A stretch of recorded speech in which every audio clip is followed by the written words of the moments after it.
Pada hari Rabu tanggal 29 Juni 2022, Presiden Republik Indonesia Joko Widodo tiba di Ukraina. Tujuan Jokowi berkunjung ke Ukraina adalah untuk membawa misi perdamaian dan juga sebagai salah satu bentuk perwujudan kepedulian masyarakat Indonesia untuk Ukraina. Bagaimana ya kelanjutan atas kunjungan Jokowi ke Ukraina? Simak ulasan selengkapnya bersama aku Mela hanya di Headline.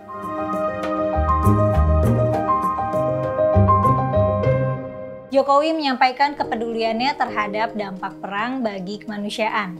Dengan kemampuan yang ada, rakyat dan pemerintah Indonesia berusaha memberikan kontribusi bantuan termasuk obat-obatan dan komitmen rekonstruksi rumah sakit di sekitar Kiev.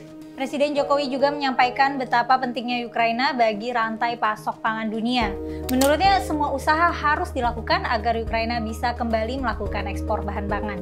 Dalam kesempatannya tersebut, Presiden Jokowi juga menyampaikan undangan secara langsung kepada Presiden Zelensky untuk berpartisipasi dalam KTT G20 yang akan diselenggarakan pada bulan November tahun ini di Bali. Presiden Jokowi juga menyampaikan komitmen Indonesia untuk terus memperkokoh kerjasama bilateral dengan Ukraina. Sementara itu, Presiden Zelensky menyampaikan apresiasinya atas kehadiran Presiden Jokowi ke Ukraina. Menurutnya, ini adalah kunjungan pemimpin negara Asia pertama ke Ukraina sejak invasi melanda Ukraina. Presiden Zelensky juga mengundang kalangan usaha Indonesia untuk berpartisipasi dalam rekonstruksi Ukraina pasca perang. Menurut Zelensky, pertemuan dengan Jokowi merupakan langkah penguatan koalisi negara-negara anti perang global yang dapat memulihkan dan menjamin stabilitas dunia. Usai dari Kiev, Jokowi langsung bertolak ke Moskow menemui Putin. Ia mengakui walaupun situasi antara Rusia dan Ukraina saat ini masih sangat sulit, namun penyelesaian damai penting untuk terus dikedepankan dan juga ruang-ruang dialog harus terus bisa dibuka.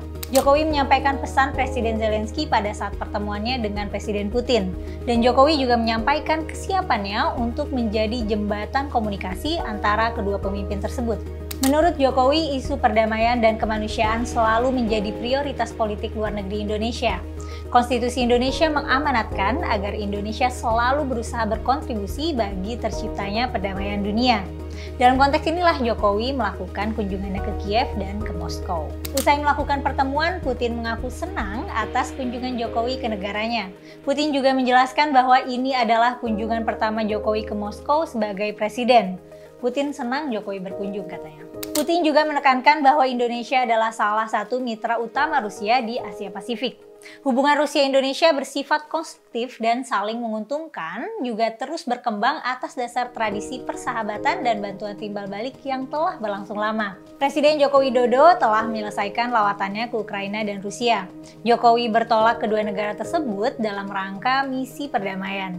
Jokowi ingin kedua negara tersebut berdamai sebab perang antar kedua negara sejak Februari lalu telah menyebabkan krisis pangan yang dikhawatirkan akan merembet ke negara kita Indonesia.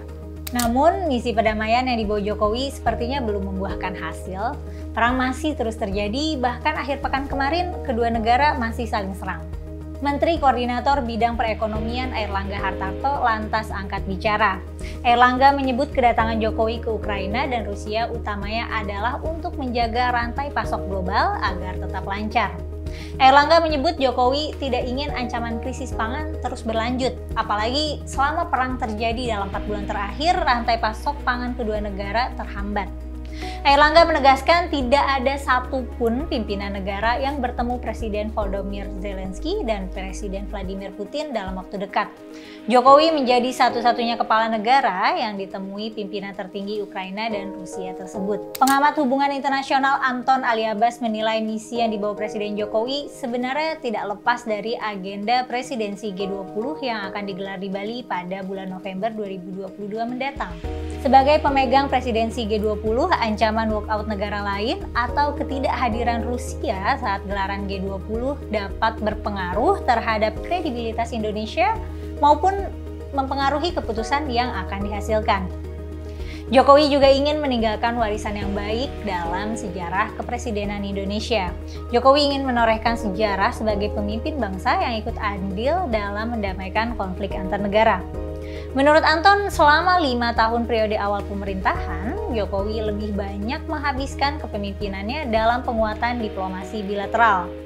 Akan tetapi, pola tersebut dikembangkan pada periode kedua dengan meningkatkan aktivitas pelaksanaan politik luar negeri dalam forum multilateral.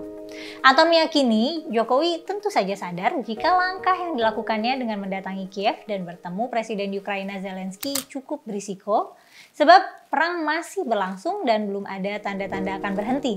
Apalagi Rusia masih aktif melakukan serangan ke sejumlah tempat. Meski misi perdamaian Jokowi sudah selesai, namun menurut Anton sebenarnya saat ini bukan momentum yang tepat untuk mendorong adanya perundingan damai. Hal itu dikarenakan Rusia dan Ukraina belum berada pada posisi hurting stalemate atau titik lelah eskalasi konflik bersenjata. Di sisi lain, right moment atau masa yang matang untuk memaksa kedua belah pihak duduk di meja perundingan juga belum terbentuk. Meski demikian, peluang untuk terjadinya perundingan damai tetap dapat terjadi. Salah satunya adalah dengan melalui pendekatan yang intensif kepada para pihak yang bertikai untuk mau duduk berunding. Semoga akan ada kabar baik ya setelah adanya kunjungan dari Pak Jokowi. Segitu dulu beritanya, jangan lupa like, komen, dan subscribe channel YouTube Geolive. Sampai jumpa lagi di episode headline selanjutnya.